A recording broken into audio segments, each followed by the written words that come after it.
Ya, ungker, ungker. Ungker. Ongke. Ayo, nih, ngadeg ungker. Ungker. Ungker, nodok ungker. Ungker. Aduh. Ongke. Lah wis.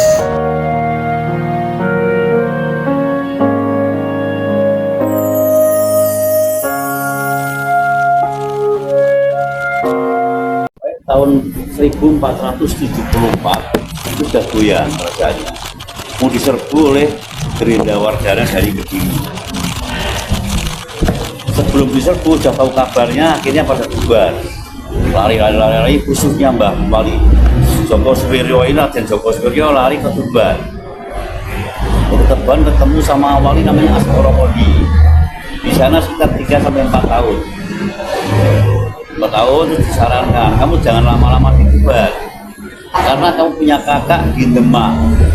Raden Patah jadi raja Islam di Bintoro, dulu Bintoro ya. Raja Bintoro, kamu ke Demak saja minta petunjuk, tapi kamu di sana jangan ngabdi di kerajaan, mencari ilmu kan dulu, kan dia mencari ilmu untuk mematangkan agama Islam. Sehingga dia sampai di Raden Patah disarankan mergulu ke Sunan Kalijogo. Dan itu mungkin sekitar di Tuban sekitar 4 tahun, di Sunan Kalijogo sekitar 8 tahun, ngaji 8 tahun, berarti sudah S2 gitu kalau sekarang ya. Nah, sampai 8 tahun ngaji, setelah mumpuni ilmunya banyak, yang namanya Raden tadi siapa? Joko Suwiryo. Raden Joko Suwiryo, ada R-nya Raden, kan namanya Raden ini anak raja nih mas. Setiap sampean punya anak konco, anak R-nya Raden, pasti keturunan raja. Nah, Raden Joko Suwiryo setelah ngaji 8 tahun, di 4 tahun di Tuban, di Asmoro Kondi, 8 tahun di Sunan Kalijogo, sehingga dia radennya, tolong Raden ini dilepas saja. Jadi kamu sudah di sini, sudah 8 tahun ngaji, sudah bagus amalannya, diganti namanya Syekh Rafiuddin. Loh. Nah, tapi beliaunya Syekh Rafiuddin ini merasa apa ya, kurang pas, tapi untuk nama walinya. Tapi setelah 8 tahun ditugaskan ke Kendal, Wali Joko di Kendal. Di sini dia bukan Syekh Rafiuddin, tapi tetap pakai namanya Wali Joko. Ya, kebetulan juga tidak nikah dan tetap Joko terus. Ini sampai sudah nikah belum? Masih sekolah pak. Kan anak sing muni jari nek kawin di sekolah itu nggak boleh ya. Iya. Kalau ini kan sudah boleh, baru nikah boleh di rumah. Nah, itu setelah di Kendal bersamaan dengan Sunan Katong. Tahu Sunan Katong? Tahu. Di mana? Juga. Kamu udah orang mana? Apa pak? Kamu orang mana? Orang Kaliwungu. Nah, berarti apa? Iya. Bersamaan itu masuk saudaranya.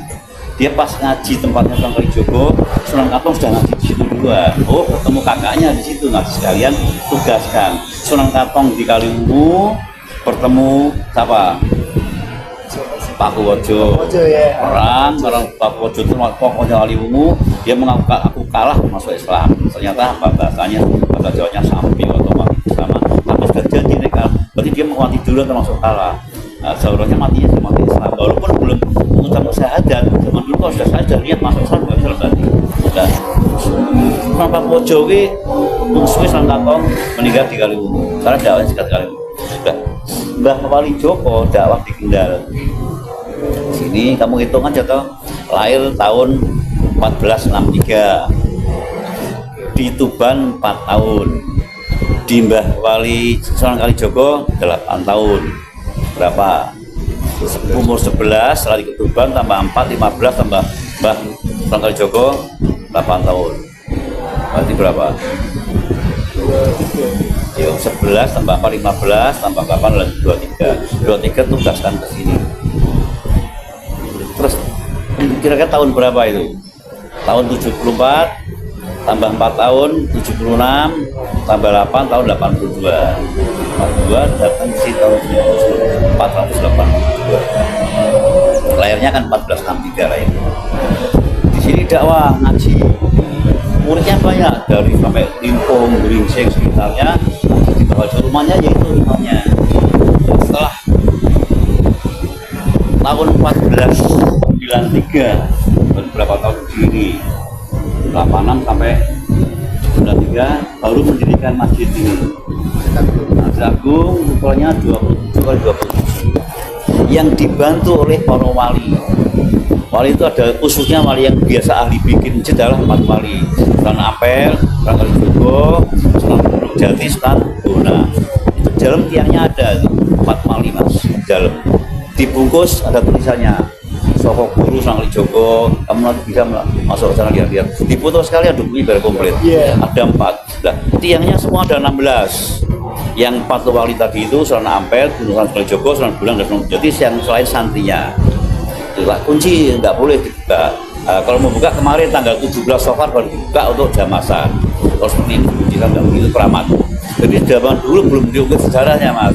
Secara diukir ternyata Masjid Kendal itu satu-satunya di Kendal yang membuatkan wali.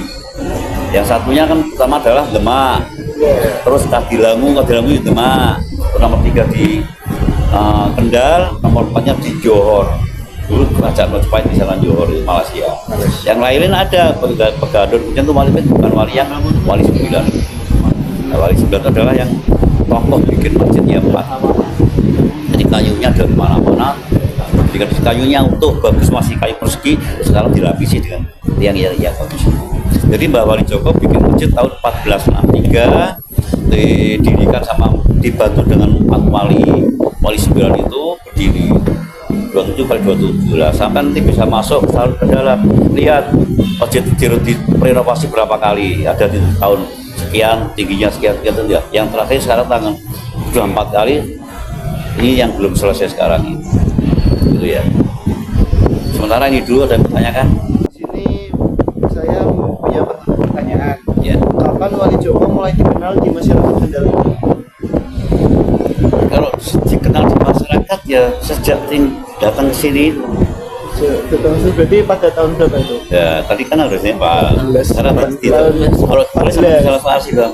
Umur 11 tahun lari ke Tuban, 4 tahun berarti berapa? 15 tahun ya.